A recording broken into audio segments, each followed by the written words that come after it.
Hello friends, എല്ലാവർക്കും നമസ്കാരം. നിങ്ങളേവരും കാത്തിരിക്കുന്ന അലീനയുടെ നാളത്തെ വിശേഷത്തിലേക്ക് എല്ലാ കൂട്ടുകാർക്കും സ്വാഗതം. എല്ലാവർക്കും നല്ലൊരു ശുഭരാത്രി നേർന്നുകൊണ്ട് തന്നെ നമുക്ക് വിശേഷത്തിലേക്ക് കടക്കാം. അപ്പൊ അതിനുമുമ്പായിട്ട് ആരെങ്കിലും നമ്മുടെ ചാനൽ ആദ്യമായിട്ട് കാണുന്നുണ്ടെങ്കിൽ ഒന്ന് സബ്സ്ക്രൈബ് ചെയ്ത് വെക്കണം. അതിനോടൊപ്പം നമ്മുടെ വീഡിയോ ഇഷ്ടപ്പെടുന്നവർ ഒരു ലൈക്ക്, ഒരു ഹൈപ്പ് ഒക്കെ അടിച്ചിട്ട് വീഡിയോ കാണാൻ വേണ്ടി ശ്രമിക്കണേ. അപ്പൊ നേരെ വിശേഷത്തിലേക്ക് തന്നെ പോവുകയാണ് കേട്ടോ. അങ്ങനെ നമ്മുടെ അലീനയും രോഹിത്തും ഫാദറിനെ കാണാൻ പോയി. അങ്ങനെ ഫാദർ അലീനയോട് മാപ്പ് ചോദിക്കുവാണോ, അലീന ഫാദറിനോട് മാപ്പ് ചോദിക്കുവാണോ എന്ന് പറയാൻ പറ്റത്തില്ലാത്തൊരവസ്ഥയാണ്.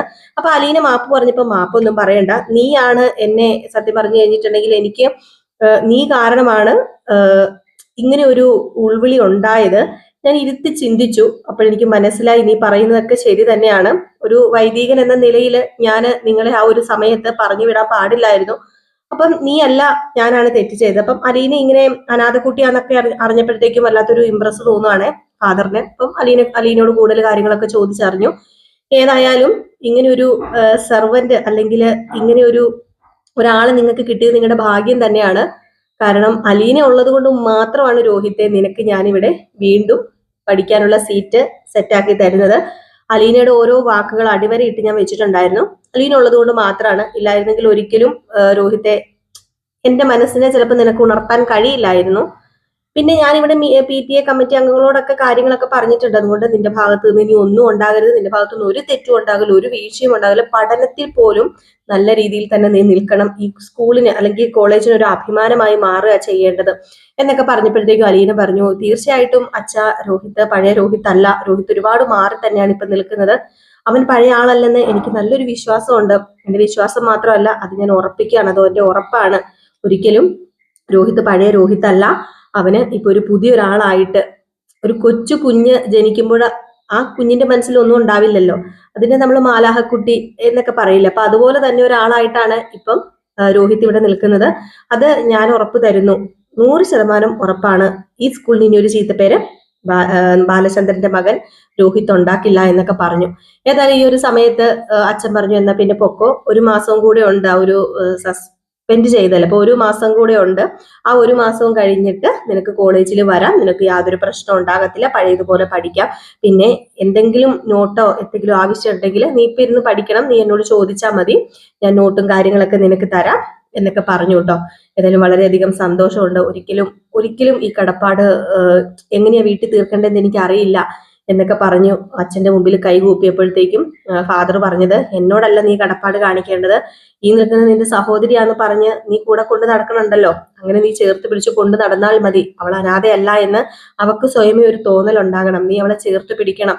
കാരണം അത്രയ്ക്കും നല്ലൊരു കുട്ടി അവള് നിങ്ങളുടെ വീട്ടിലുണ്ടെങ്കിൽ അത് നിങ്ങൾക്ക് എല്ലാം നേടിത്തരാൻ ഒരു കാര്യം തന്നെയാണ്. അപ്പൊ അവളെ വിട്ട് കളയരുത് എന്നൊക്കെ ഇങ്ങനെ നമ്മുടെ രോഹിത്തിനോട് പറയുന്നുണ്ട്. അപ്പൊ ഇതൊക്കെ കഴിഞ്ഞ് പിന്നത്തെ സീൻ എന്ന് പറഞ്ഞാലേ, നമ്മുടെ വൈജയ്ക്കാണെങ്കിൽ ഇരിക്കാനും നിൽക്കാനും ഉറങ്ങാനും ഒന്നും പറ്റണില്ലേ. ഒരു ദിവസവും കൂടി, അതായത് ഇന്ന് രാത്രിയും കൂടെ നീ ഇവിടെ നിന്ന് കഴിഞ്ഞാല്, അതായത് ഒരു രാത്രിയല്ലേ നമ്മുടെ അലീനയ്ക്ക് കൊടുത്തത്, അപ്പൊ ആ ഒരു രാത്രി കഴിഞ്ഞു. ഈ രാത്രിയും കൂടെ അലീന ഇവിടെ നിന്ന് കഴിഞ്ഞിട്ടുണ്ടെ പോകുന്നാ പറഞ്ഞേക്കുന്നത്. അപ്പം വൈജയുടെ ആത്മഭാരം വിട്ടൊരു കളിയില്ലല്ലോ. അപ്പൊ അതുകൊണ്ട് തന്നെ നമ്മുടെ വൈജ എന്ത് ചെയ്യുന്നു, പതുക്കെ ഇങ്ങനെ പോയാൽ ശരിയാവില്ല, അങ്ങോട്ടും ഇങ്ങോട്ടും ഒക്കെ 2-3 പ്രാവശ്യം നടക്കുന്നു. അപ്പൊ ഇങ്ങനെ പോയാൽ ശരിയാവില്ല. ഇപ്പൊ രോഹിത്തിന്റെ പേരന്റ് ആയിട്ട് അവള് പോയിരിക്കുന്നത്. ഇനി നോക്കിക്കോ, രോഹിത്തിന്റെ അമ്മയാകും, ബാലചന്ദ്രന്റെ ഭാര്യയാകും, അങ്ങനെ പല പദവികൾ അവൾക്ക് കിട്ടും. അതൊന്നും എനിക്ക് കാണാൻ പറ്റില്ല എന്നൊക്കെ പറഞ്ഞ് കല്യാണ ഫോട്ടോയിലൊക്കെ നോക്കിയിട്ട് പതുക്കെ സാധനങ്ങളെല്ലാം വാരി പേറൊക്കെ കെട്ടി എടുത്ത് പെട്ടിക്കകത്ത് പൂട്ടി കേട്ടോ. ഇനി ഇപ്പൊ ഇവിടെ നിൽക്കില്ല എന്ന് തന്നെയാണ് നമ്മുടെ വൈജ തീരുമാനിച്ചിരിക്കുന്നത്. അപ്പൊ വൈജ എന്ത് ചെയ്യുന്നു, വൈജ നേരെ ഇറങ്ങുകയാണ്. ഇറങ്ങിയപ്പോഴത്തേക്കും നമ്മുടെ ബബിത, അല്ല അമ്മ ഇത് എവിടെ പോവാ എന്ന് ചോദിച്ചപ്പോഴത്തേക്കും, അത് പിന്നെ ഞാനിവിടെ നിന്നതുകൊണ്ടേ മക്കളെ നിങ്ങൾക്ക് വല്ല പ്രയോജനമുണ്ടോ, അല്ലെങ്കിൽ ഞാൻ ഇവിടെ നിന്നതുകൊണ്ട് നിങ്ങൾ എന്നെ അമ്മയായിട്ട് കാണുന്നുണ്ടോ? ഇല്ലല്ലോ. ഞാൻ വലിഞ്ഞു കയറി ഇവിടെ വന്നു, അത് വേറെ ആരും കാരണമല്ല, എന്റെ ആങ്ങളമാര് കാരണോ, അതും കൂടെ ഞാൻ ചെയ്യാൻ പാടില്ലായിരുന്നു. നീ എന്റെ കൂടെ നിൽക്കുന്ന ഞാൻ കരുതിയത് ബബിത, എന്നിട്ട് നീ എന്ത് ചെയ്തു, നീ എന്റെ കൂടെ നിന്നോ? അത് പിന്നെ അമ്മ, ഞാൻ ആരുടെ കൂടെ നിൽക്കുന്നു അങ്ങനെയൊന്നും അമ്മ പറയല്ലേ. ഞാൻ എന്തിനാ ആരുടെങ്കിലും കൂടെ നിൽക്കുന്നത്? എന്റെ അമ്മയല്ലേ അമ്മ, അതുപോലെ എന്റെ അച്ഛനല്ലേ ബാലചന്ദ്രൻ, ഞാൻ രണ്ടുപേരുടെയും കൂടെയല്ലേ നിൽക്കേണ്ടത്, അല്ലാതെ അമ്മയുടെ കൂടെ നിൽക്കണം, അച്ഛന്റെ കൂടെ നിൽക്കണം, ഇങ്ങനെയൊക്കെ പറഞ്ഞു കഴിഞ്ഞിട്ടുണ്ടെങ്കിൽ എങ്ങനെയാ അമ്മയെ ശരിയാവുന്നത്? ഞാൻ പറയാനുള്ളതൊക്കെ പറഞ്ഞു, നിന്നോട് ചെയ്യാനുള്ളതൊക്കെ ചെയ്യാനും പറഞ്ഞു. എന്നിട്ട് നീ എന്താ ചെയ്തത്?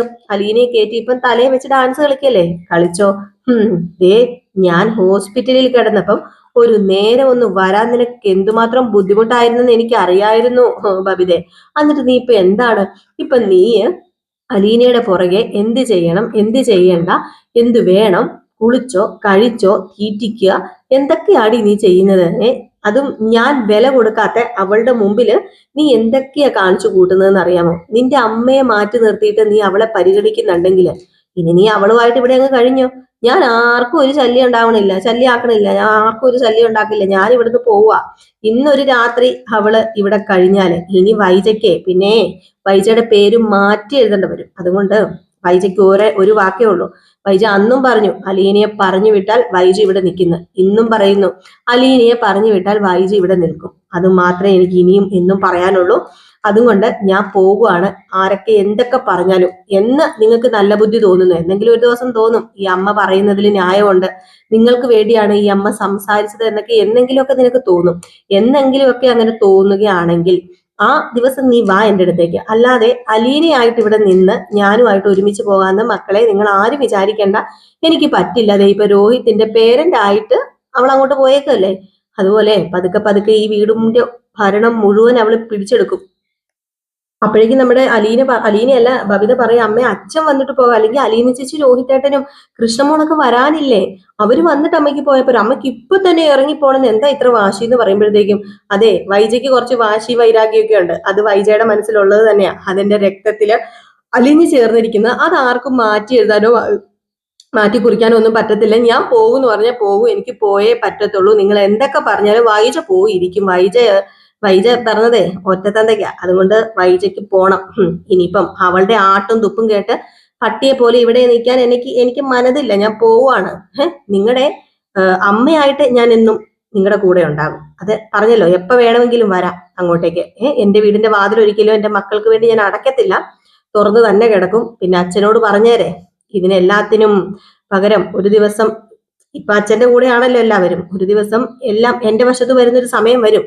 അന്ന് ബാലചന്ദ്രൻ വൈജയുടെ കാല് പിടിച്ചോണ്ട് വരുന്നു പറഞ്ഞപ്പോഴത്തേക്കും, അയ്യോ അമ്മേ അത് വെറുതെ അമ്മേ, ഒരിക്കലും അച്ഛനമ്മയുടെ കാല് പിടിക്കുന്ന എനിക്ക് തോന്നുന്നില്ല എന്ന് പറഞ്ഞപ്പോഴത്തേക്കും, നീ ഒന്ന് പോയേ, മാറി പോകാൻ നോക്കാം. മക്കളെല്ലാവരും കൂടെ പുതിയ അമ്മേനെ സ്വീകരിച്ച് അവളെ അമ്മയാക്കി അമ്മേന്ന് വിളിച്ച് ഇവിടെ എന്താന്ന് വെച്ചാൽ കാണിച്ചു കൂട്ടിക്കോ, ഞാൻ പോവാന്ന് പറഞ്ഞുകൊണ്ട് ബാഗ് എടുത്തുകൊണ്ട് പെട്ടെന്ന് നമ്മുടെ വൈജ എന്ത് ചെയ്തു, ഒരു ടാക്സി അങ്ങോട്ട് ആ സമയത്ത് വിളിച്ചായിരുന്നു. വൈജയ്ക്ക് ഡ്രൈവ് ചെയ്യാൻ പറ്റാത്തത് കൊണ്ട് പെട്ടെന്ന് ആ ഒരു ടാക്സി ഡ്രൈവർ വന്നു. ടാക്സി ഡ്രൈവർ വന്നതും നമ്മുടെ അലീനയല്ല സോറി വൈജ ടാക്സിയിൽ കയറി പോവുകയാണ്. അമ്മയെ പോകരുത് എന്ന് പറഞ്ഞുകൊണ്ട് നമ്മുടെ ബബിത പുറകെ ചെന്നെങ്കിലും നമ്മുടെ വൈജ കാറിൽ കയറി പോവുകയാണ് ചെയ്തത് കേട്ടോ. വല്ലാത്തൊരു മാനസികാവസ്ഥയിൽ, കരഞ്ഞൊരു അവസ്ഥയിൽ തന്നെയാണ് ബബിത ഉള്ളത്. കാരണം അച്ഛനും അമ്മയും രണ്ടായിട്ട് കഴിയേണ്ടി വരിക എന്ന് പറയുന്നത് പിള്ളേർക്ക് വലിയ ബുദ്ധിമുട്ടുള്ള കാര്യം തന്നെയാണ്. അപ്പൊ അതുകൊണ്ടായിരിക്കാം അത്ര വലിയൊരു വിഷമത്തോടു കൂടിയാണ് ബബിത നിൽക്കുന്നത്. അപ്പൊ ഇത് കഴിഞ്ഞ് പിന്നെ കാണിക്കുന്ന സീൻ എന്ന് പറഞ്ഞാലേ, നമ്മുടെ വൈജ നേരെ ചെല്ലുന്നത് വേറെ എങ്ങോട്ടേക്കും അല്ല, കൈതക്കൽ തറവാട്ടിലേക്കാണ്. അപ്പം അങ്ങോട്ടേക്ക് നമ്മുടെ വൈജ ചെല്ലുന്നു. കാറ് വന്നതും കമല പതുക്കെ ജെന്റ് തുറന്നു നോക്കുമ്പോഴത്തേക്കും പരിചയമില്ലാത്തൊരു കാറ്. സാധാരണ വൈജയുടെ കാറല്ലല്ലോ. വൈജയുടെ കാറാണെങ്കിൽ ഇപ്പൊ വർക്ക്ഷോപ്പിലാണ്, വൈജയ്ക്ക് കാറില്ല, വൈജയ്ക്ക് ഡ്രൈവ് ചെയ്യാൻ ഇപ്പൊ പറ്റത്തില്ലാത്തൊരവസ്ഥ.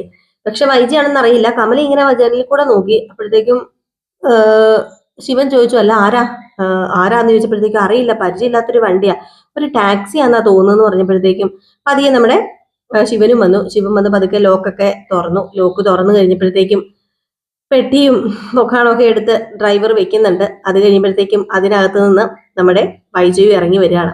വൈജ അതിനകത്ത് നിന്ന് ഇറങ്ങിയപ്പോഴത്തേക്കും തന്നെ ഇവിടെ എന്താ പെട്ടിയും ബാഗും ചട്ടിയും കലവും ഒക്കെ ആയിട്ടാണല്ലോ വന്നിരിക്കുന്നത് എന്നുള്ള രീതിയിൽ ഇങ്ങനെ സംസാരിക്കുകയാണ് നമ്മുടെ കമലയ്ക്ക്. കണ്ടപ്പോ തന്നെ കലി വന്നു കേട്ടോ. കമലയാണെങ്കിൽ കെട്ടിയെഴുന്നള്ളി വന്നിട്ടുണ്ട് എന്നുള്ള രീതിയിൽ ഇങ്ങനെ നോക്കും, എന്തെങ്കിലും പറയാൻ പറ്റുമോ, പറയാനും പറ്റത്തില്ലാത്തൊരവസ്ഥ. അങ്ങനെ നമ്മുടെ വൈജ ടാക്സിക്കാരനോട് പറഞ്ഞു പെട്ടിയൊക്കെ എടുത്ത് അങ്ങോട്ടേക്ക് വെക്കാൻ പറഞ്ഞു. ടാക്സിക്കാരൻ പെട്ടിയൊക്കെ എടുത്ത് അങ്ങോട്ട് മാറ്റി വെച്ചു. അങ്ങനെ ടാക്സിയുടെ ചാർജൊക്കെ കൊടുത്തു.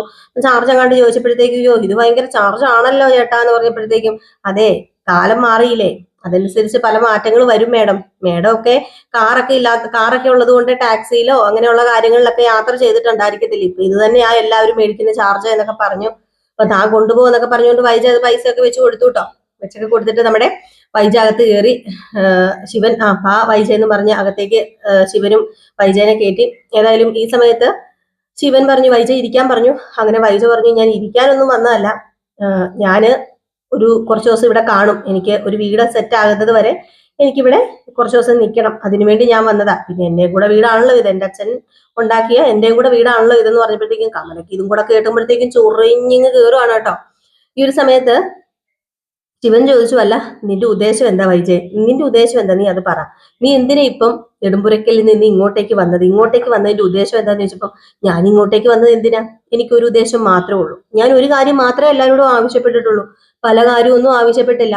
അലീന എന്ന് പറയുന്ന പിശാചിനെ ആ വീട്ടിൽ നിന്ന് അടിച്ചിറക്കണമെന്ന്. ആർക്കും അതിന് പറ്റിയില്ലല്ലോ. എന്റെ പോങ്ങന്മാരായ ആങ്ങള അവിടെ എന്നെ കൊണ്ട് നിർത്തി. എന്നിട്ട് ഞാൻ എന്താ ഇപ്പം കാണുന്നത്, അവിടെ നടക്കുന്ന ഓരോ കാര്യങ്ങൾ കണ്ടേ തലയ്ക്ക് മത്ത് പിടിച്ചിരിക്കുക. മക്കളെല്ലാവരും കൂടെ ചേർന്ന് എന്നെ ഒറ്റപ്പെടുത്തുന്നു, ഭർത്താവ് എന്നെ ഒറ്റപ്പെടുത്തുന്നു, ആങ്ങളമാര് എല്ലാവരും കൂടെ ചേർന്ന് എന്നെ ഒറ്റപ്പെടുത്തുന്നു.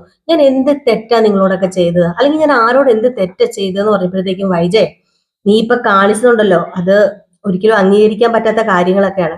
നീ ഇപ്പൊ എന്തിനാ ഇങ്ങോട്ടേക്ക് ഇറങ്ങി വന്നത്, നീ നിന്റെ മക്കളെ ഉപേക്ഷിച്ചിട്ട് നിനക്ക് ആ മക്കളെ കുറിച്ചെങ്കിലും നിനക്ക് ഓർക്കത്തില്ലേ? നീ എന്താ വൈജ, നീ നിന്റെ മക്കളെ കുറിച്ചോ നിന്റെ ഭർത്താവിനെ കുറിച്ചോ നീ കുടുംബത്തെ കുറിച്ചോ ഒന്നും ചിന്തിക്കില്ല. നീ സ്വാർത്ഥയായ ഒരു സ്ത്രീയാ. നിനക്ക് സ്വാർത്ഥത മാത്രമേ ഉള്ളൂ. നീ നീ നീ അത് മാത്രമേ നീ ചിന്തിക്കുന്നുള്ളൂ. നിന്റെ മക്കളെ കുറിച്ചും നിന്റെ സഹോദരങ്ങളെ കുറിച്ചും ഭർത്താവിനെ കുറിച്ചും ഒക്കെ ചിന്തിച്ചിരുന്നുവെങ്കിൽ ഒരുപക്ഷെ നീ ഇപ്പൊ ഇവിടെ ഇറങ്ങി വരില്ലായിരുന്നു. നിനക്ക് നിന്റെ കാര്യം, നീ ചെയ്യുന്നതെല്ലാം നല്ലത് എന്ന് മാത്രമല്ലാതെ നിനക്ക് വേറെ ആരെങ്കിലും ചെയ്തത് നല്ലത് എന്ന് പറയാൻ, സ്വന്തം മക്കൾ ചെയ്താൽ കൂടി നല്ലത് എന്ന് പറയാന് നിന്റെ നാവ് പൊങ്ങില്ല. ഈ പിഴച്ച നാവുണ്ടല്ലോ ആദ്യം വലിച്ചൂരി കളയുക ചെയ്യേണ്ടതെന്ന് പറഞ്ഞപ്പോഴത്തേക്കും എനിക്കറിയായിരുന്നു. ശിവേട്ടൻ പറഞ്ഞോ, ശിവേട്ടൻ എന്ത് വേണേലും പറഞ്ഞോ, എല്ലാം കേൾക്കാൻ തയ്യാറായിട്ട് തന്നെയാണ് ഈ വൈജി ഇവിടെ നിൽക്കുന്നത്. അതെ, പട്ടിയെ പോലെ ആട്ടും തുപ്പും കേട്ട് അവിടെ കിടക്കാൻ എന്നെ കൊണ്ട് പറ്റത്തില്ലെന്നേ, അതുകൊണ്ടാണ് ഞാൻ ഇങ്ങോട്ടേക്ക് വന്നത്. ഇവിടെ കൂടിപ്പോയാൽ ഒരാഴ്ച നിൽക്കും, അത് കഴിയുമ്പോഴത്തേക്കും ഞാൻ വീടെടുത്ത് വേറെ താമസം മാറും. അപ്പോഴത്തേക്കും ശിവൻ പറഞ്ഞു, അല്ല നീ ഒരു കാര്യം ഓർക്കണം വൈജയ്, എല്ലാവരും അലീനയെ സപ്പോർട്ട് ചെയ്യുന്നുണ്ടെങ്കിൽ, അലീനയുടെ കൂടെ നിന്റെ മക്കൾ നിൽക്കുന്നുണ്ടെങ്കിൽ, അവര് മൂന്നുപേരും ഒറ്റക്കെട്ടായിട്ട് അലീനയുടെ കൂടെ നിൽക്കുന്നുണ്ടെങ്കിൽ അലീനയാണോ നീയാണോ തെറ്റുകാരി? നീ തന്നെ നിന്റെ മനസ്സിനോട് ചോദിക്കാൻ പറയുമ്പോൾ ആരും കൂടുതൽ അലീന പുരാണോ ഒന്നും ഇങ്ങോട്ട് വിളമ്പാൻ വരണ്ട. ഞാൻ ഇവിടെ വന്നു പറഞ്ഞല്ലോ, 2-3 ദിവസം ഞാൻ ഇവിടെ കാണും, അമ്മയുടെ കൂടെ എനിക്ക് 2-3 ദിവസം നിൽക്കണം. ആ 2-3 ദിവസം ഞാനിവിടെ കാണും, ആരും ഒന്നും പറയണ്ട, ആരും എന്നോട് സംസാരിക്കുകയും വേണ്ട, ഞാൻ ഇവിടെ കാണും. ഇത് എന്റെയും കൂടെ വീട് തന്നെയാണ്, ഞാൻ ജനിച്ചു വളർന്ന എന്റെ അച്ഛനും കൂടെ ഒത്തുചേർന്ന് ഉണ്ടാക്കി വെച്ച എന്റെയും കൂടെ വീടായത്. ഞാൻ ഇവിടെ കഴിയുന്നു പറഞ്ഞപ്പോ നീ ഇവിടെ കഴിയുന്നത് കൊണ്ട് ഞങ്ങൾക്ക് യാതൊരു കുഴപ്പവും ഇല്ല വൈജയ്, നീ ഇവിടെ എത്ര ദിവസം വേണമെങ്കിലും താമസിച്ചോ, അതിന് ഒരു കുഴപ്പവും ഇല്ല. നിന്നെ ആരും ഇവിടെ നിന്ന് ആട്ടി ഇറക്കി വിടാനൊന്നും പോകുന്നില്ല, ആരും നിന്നെ ആട്ടി ഇറക്കില്ല. പക്ഷെ സത്യത്തിന്റെ നേരിന്റെയും കൂടെ നിൽക്കണം എന്നാ ഞാൻ പറഞ്ഞത്. നിന്നെ തന്നെ ഒന്ന് നീ വിലയിരുത്തി നോക്ക്. നിന്റെ കാലം, പഴയ കാലവും ഇപ്പോഴത്തെ കാലവും എല്ലാം നീ ഒന്ന് വിലയിരുത്തി നോക്ക്. നീ ഈ പറയുന്നതിൽ എന്തെങ്കിലും ശരിയുണ്ടോ എന്ന് നീ ഒന്ന് ഇരുത്തി ചിന്തിക്ക്. എന്നിട്ട് നീ എന്താന്ന് വെച്ചാൽ തീരുമാനം എടുത്തോളാൻ പറഞ്ഞു. ഏതായാലും ഈ സമയത്ത് നമ്മുടെ വൈജയ്ക്ക് ആയിട്ടൊരു റൂം അവിടെ ഉണ്ടല്ലോ, അപ്പൊ വൈജ അങ്ങോട്ടേക്ക് പോവാണ് കേട്ടോ.